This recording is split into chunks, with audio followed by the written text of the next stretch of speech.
fokus sumber daya manusia itu adalah memang Panwaslu itu. Karena memang kinerja Bawaslu itu terukur baik atau tidaknya memang pada tingkat perwakilan, kelurahan, dan tingkat TPS.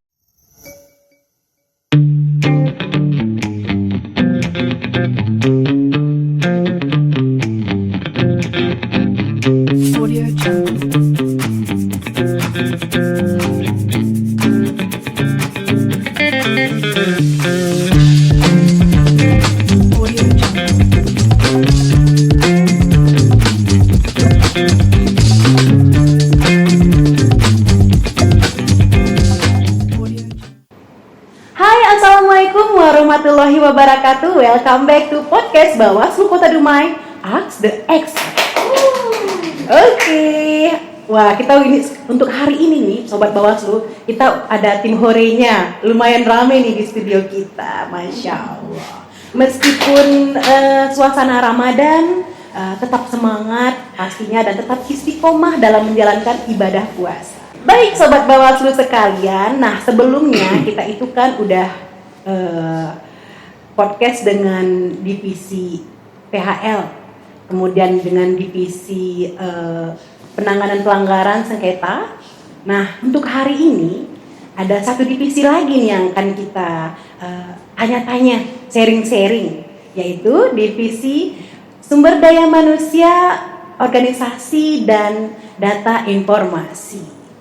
Baik Sobat Bawaslu sekalian, di samping saya udah ada 2 orang staf SDM yang berkecimpung di divisi di kantor Bawaslu Kota Dumai, maksudnya begitu ya Sobat Bawaslu sekalian. Kita langsung saja kenalan. Assalamualaikum.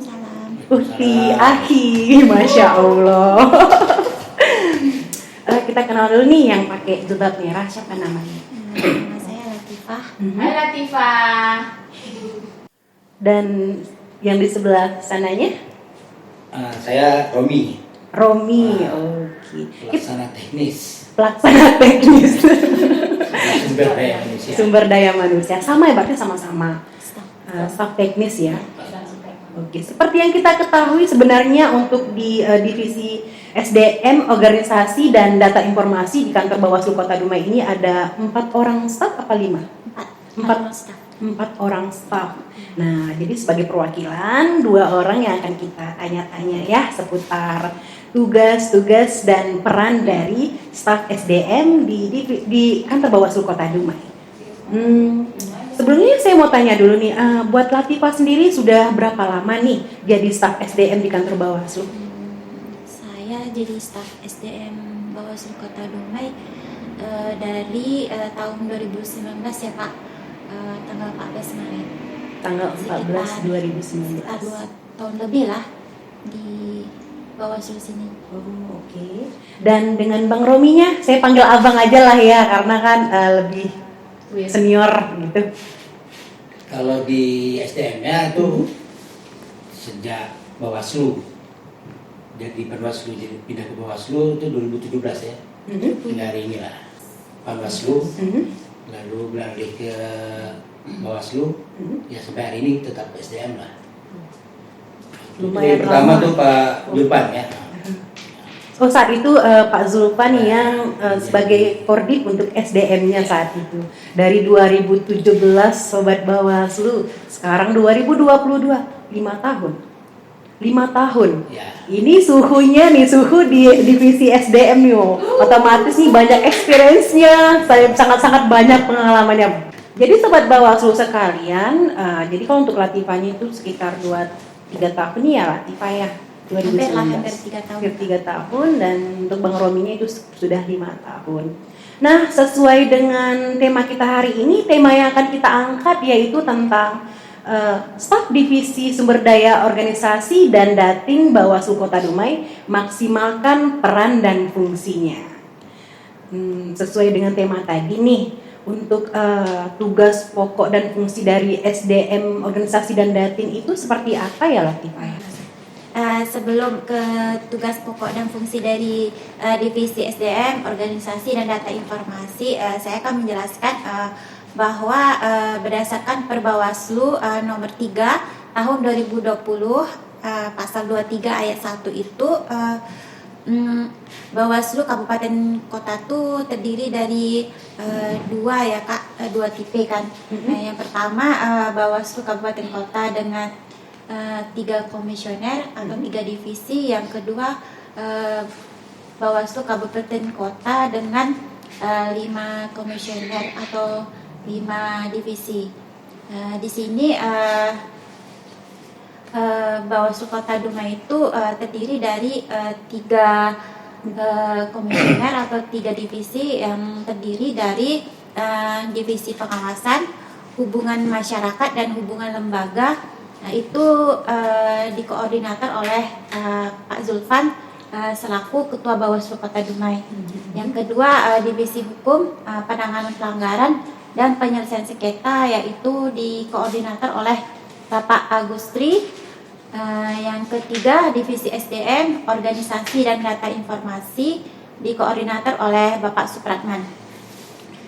Sedangkan untuk fungsi dari divisi SDM, organisasi dan data informasi itu pada pasal 3, maksud saya pada pasal 23 ayat 3 peraturan Badan Pengawas Pemilihan Umum nomor 3 tahun 2020 yang pertama yaitu perencanaan dan penyusunan kebijakan serta penyusunan anggaran dalam penyelenggaraan pengawasan pemilu dan penyelenggaraan pengawasan pemilihan.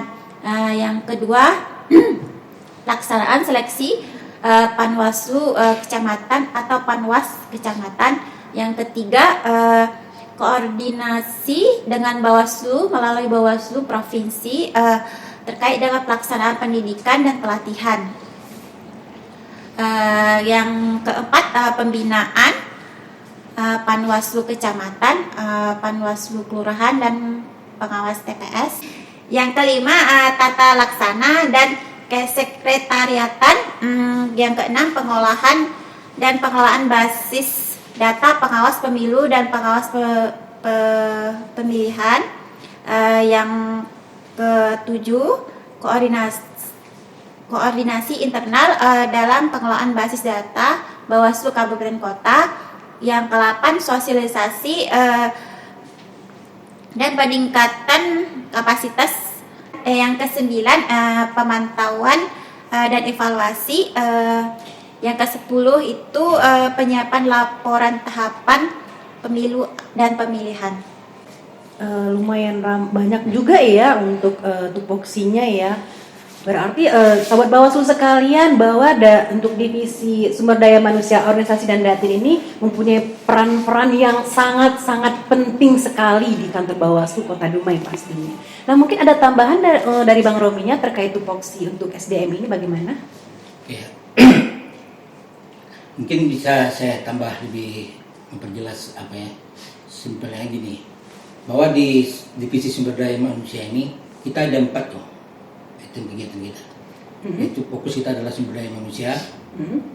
Ini bicara tentang manajerial, mengelola di saat kita tidak ada kegiatan pilkada ini. Sumber daya manusia itu adalah memang staf, termasuk dari jajaran komisionernya sampai jajaran staf pelaksana teknis sampai di tingkat security dan itulah. Untuk depannya mungkin kalau bicara sumber daya manusia kita akan juga mempersiapkan bagaimana rekrutmen. Bahwa kita besok menghadapi pilkada itu biasanya memang sudah ada ketentuan ya. Itu memang ada nanti merekrut panwascam namanya. Dari pengawas kecamatan, di kelurahan sampai di tingkat TPS, dan itu semua menjadi gaweannya SDM fokusnya, karena memang ketika ini akan sudah direkrut itu kan ada BIMTEK untuk sumber daya manusia yang meningkatkan kapasitas para pengawas kita. Sebenarnya ketika Bawaslu ini sudah fokus ke pada pilkada, fokus sumber daya manusia itu adalah memang Panwascam itu. Karena memang kinerja Bawaslu itu terukur baik tidaknya memang pada tingkat Panwascam, kelurahan dan tingkat TPS. Makanya kita coba, karena memang tadi seperti yang kita bilang tadi ada perencanaan segala macam, memang kita untuk sebelum masuk pilkada ini merancang apa aja kegiatan yang untuk meningkatkan kapasitas sumber daya manusia Bawaslu sampai jajaran tingkat paling bawah sekalipun. Dibicara tentang organisasi, itu memang fungsi dan peran kita itu memang menerapkan peraturan-peraturan organisasi. Seperti Latifah ini kan dia absensi apa segala macam itu di bawah koordinasi dan koordinasi di bawah SDM, divisi SDM. Dan di organisasi juga memang itu surat menyurat apa segala macam itu apa yang di bawah surat masuk dan surat keluar itu langsung dikelola oleh divisi SDM. Mengenai data dan informasi ini memang sekarang ini memang kita di Bawaslu ada PPID ya.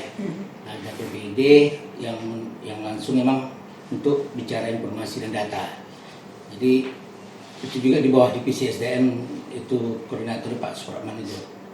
Jadi kami sebagai staf ini ya sebenarnya staf pelaksana teknis ya. Kita ini disebut staf pelaksana teknis seperti pelaksana teknis yang dirancang program yang dirancang oleh para komisioner dan di bawah arahan Pak Kepala Sekretariat kita tentunya. Jadi untuk singkatnya mungkin bicara tentang tugas, fungsi, peran dan fungsi kita ya itu mungkin supaya lebih bisa dipahami oleh masyarakat luas karena memang hari ini kan Bawaslu tak ada kegiatan apa sih yang dibuat oleh Bawaslu. Ternyata kegiatannya memang tidak pernah putus itu. Nah, bagaimana kalau untuk seperti yang dijelaskan dari awal kan bahwa kalau untuk SDM ini kan ada 4 staf itu ya Bang ya. Untuk pembagian tugasnya itu seperti apa? Karena kan kita tahu bahwa peran dan fungsi dari SDM ini kan ada banyak nih. Nah, dengan staf yang 4 orang ini apakah ada pembagian tugasnya masing-masing staf atau bagaimana? Ada. Mengenai tugas itu memang sudah ditentukan oleh Kodim ya. Bagaimana supaya memang fungsi-fungsi divisi SDM ini bisa berjalan maksimal. Jadi memang yang lebih sering bergerak itu adalah surat menyurat. Itu memang fokusnya pada Latifah karena memang surat menyurat ini dia ada Perbawaslu sendiri yang mengatur itu kan. Jadi dia tidak bisa juga beramai-ramai mengerjakan itu semacam itu surat menyurat yaitu administrasi yang berkaitan dengan keuangan itu juga ada yang dikerjakan oleh Irma ya. Dan data dan informasi itu memang kita juga ada mengelola website apa segala macam. Website ada Bakau kan, ada majalah mingguan Bakau kita, jadi internet juga. Itu juga dikelola oleh data informasi itu oleh Hari namanya.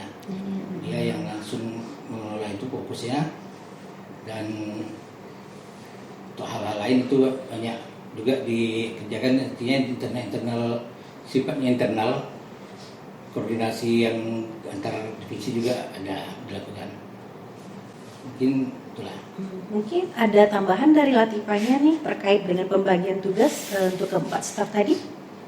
Sama halnya yang dikatakan Bang Romi tadi, kami di divisi SDM Organisasi dan Data Informasi tetap mengutamakan kerjasama yang solid agar fungsi dari divisi ini Lebih maksimal dalam menjalankan tugas. Teamwork intinya seperti itu ya Latifah ya. Nah, seperti yang kita tahu nih ya Latifah ya, karena kan belum mulai tahapan. Nah, itu ada nggak program-program nih yang disusun oleh divisi SDM sendiri jelang pemilu serentak ini apa ya kegiatan dilakukan oleh SDM gitu? Untuk kegiatan dilakukan SDM selain kegiatan rutin ya Kak,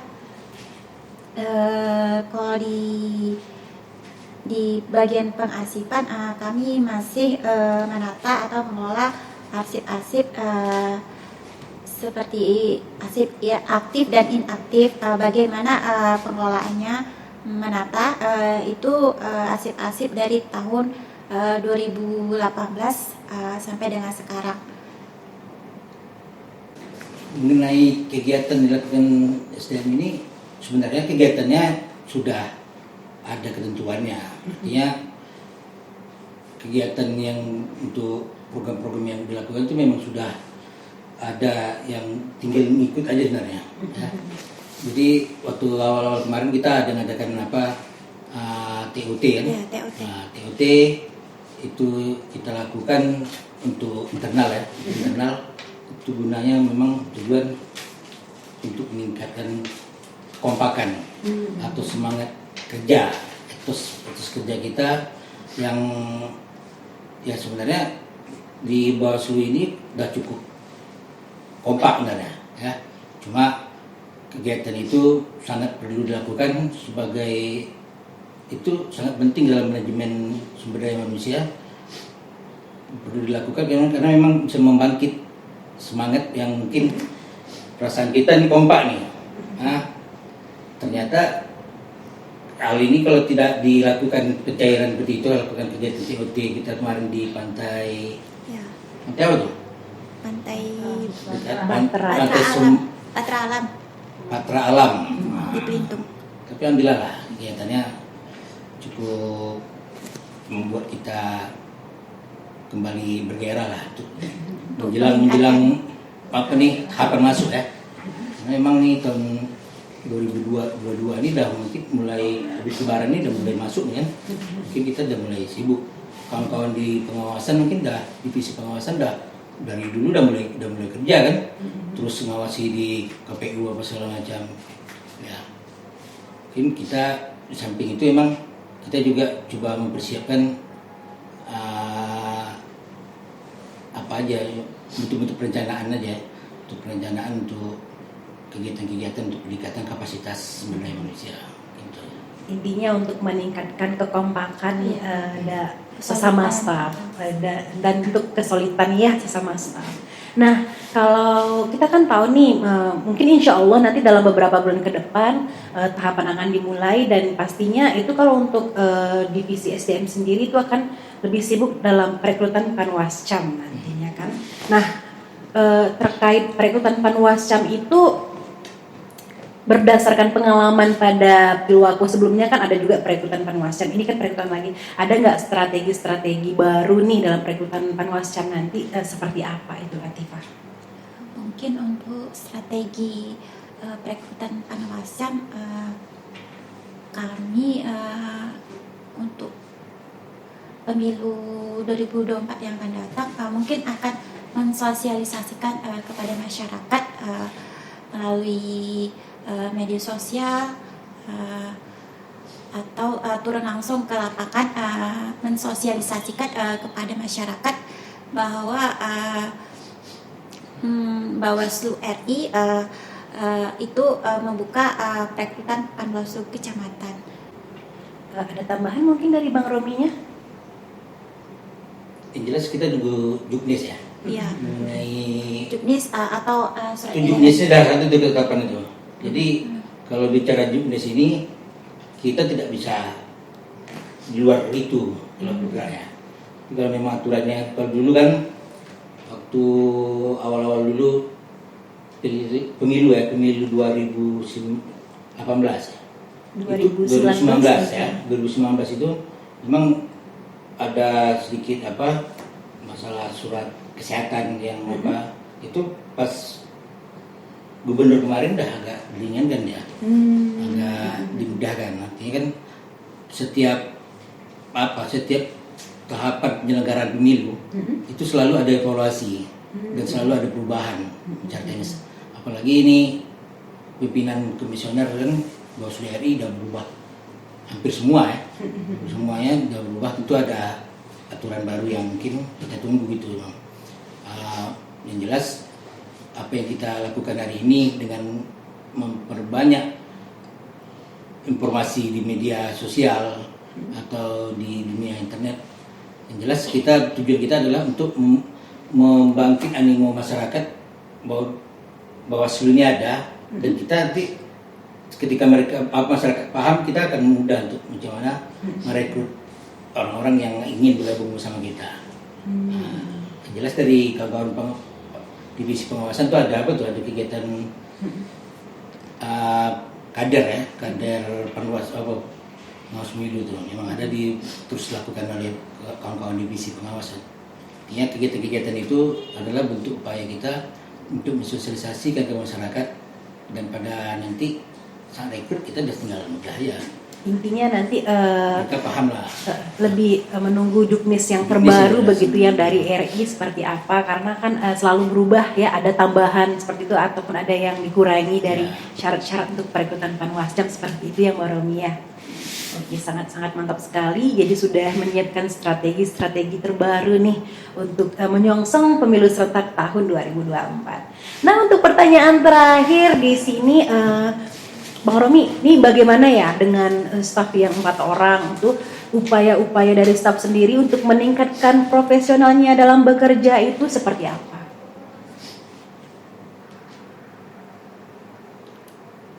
Kalau itu memang kita ini mengikuti apa yang diarahkan oleh kepala sekretariat. Karena memang apapun bentuknya, kita ini adalah staf pelaksana teknis yang di atasan kita itu langsung adalah kasek. Jadi tergantung kaseknya. Yang jelas mengenai meningkatkan profesional kerja kita, ini sebenarnya bukan hanya kita berempat di SDM, tapi semuanya ya. Apapun bentuknya, kita memang langsung di bawah kasek kepala sekretariat, di bawah binaan kepala sekretariat. Dan tentunya pelestarian tentu ada aturan-aturan yang tidak bisa kita bantah. Dia punya hak kuasa penuh tuh untuk meningkatkan apa. Yang jelas yang dilakukan ini yang selama ini itu peningkatan disiplin mengenai masuk kerja. Ya, walaupun mungkin kita terlihat nampak lengang, tapi sebenarnya kegiatan itu ada aja kalau memang apa.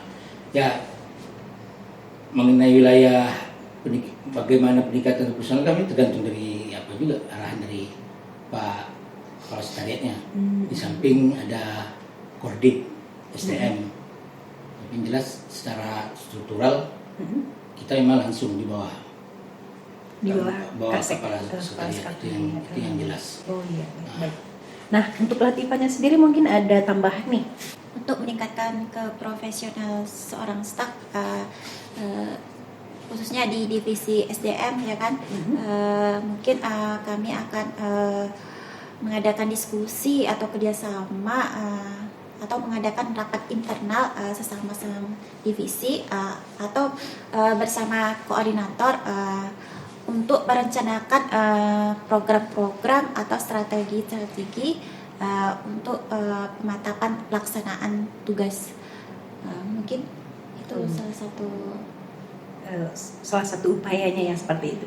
Baiklah Bang Romi, Latifah, terima kasih atas waktunya yang udah mau sharing-sharing sama kita di sini ya. Alhamdulillah sudah mau hadir, Masya Allah. Baik Sobat Bawaslu sekalian, jangan lupa untuk tonton Bawaslu Kota Dumai, maksudnya podcast Bawaslu Kota Dumai di YouTube kami yaitu Bawaslu Dumai TV. Dan juga jangan lupa buat share, like, dan komen ya. Yang pastinya kita akan menginformasikan seputar kepemiluan dan tetap update jelang pemilu tahun 2024. Baik Sobat Bawaslu sekalian, saya Winasari Ayu mohon pamit undur diri beserta kru yang bertugas. Salam awas. Assalamualaikum warahmatullahi wabarakatuh. Waalaikumsalam.